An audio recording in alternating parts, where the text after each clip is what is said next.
అరా దొంగతనానికి సేఫ్టీగా ఉంటుందని కొత్తలో మీకు యాక్ట్ ఉంది. బాగానే ఉందన్నా.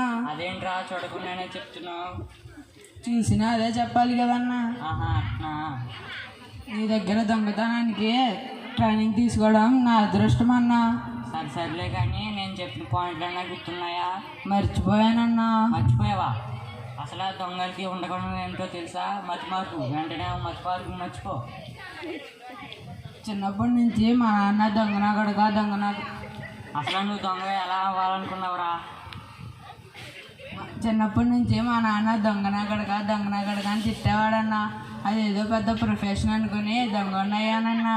అన్ప్రొఫెషనల్ ఫీలో. అసలు దొంగతనానికి వెళ్ళే ముందు ఎవరు ఏ ఊరు వెళ్తున్నారో, ఏ ఇంట్లో ఏమేమి ఉన్నాయో అన్నీ రాసుకొని పెట్టుకోవాలి. మరి ముఖ్యంగా బీరువాలు తాళాలు లేకుండా ఓపెన్ చేయడం డిఫెన్స్ తెలుసు. ఈ మోటివేషన్ చాలే కానీ పద ఆ ఇంటిని చెక్క పెడదాం.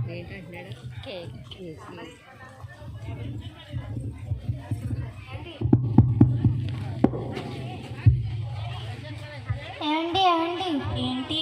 మిమ్మల్ని ఒక మాట్లాడుతాను కాదండి కదా. ముందు విషయం చెప్పు.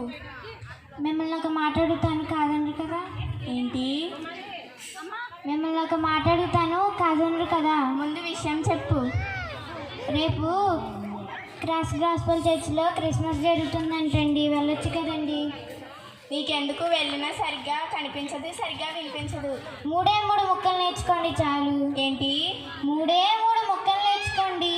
సరే వెళ్తాను.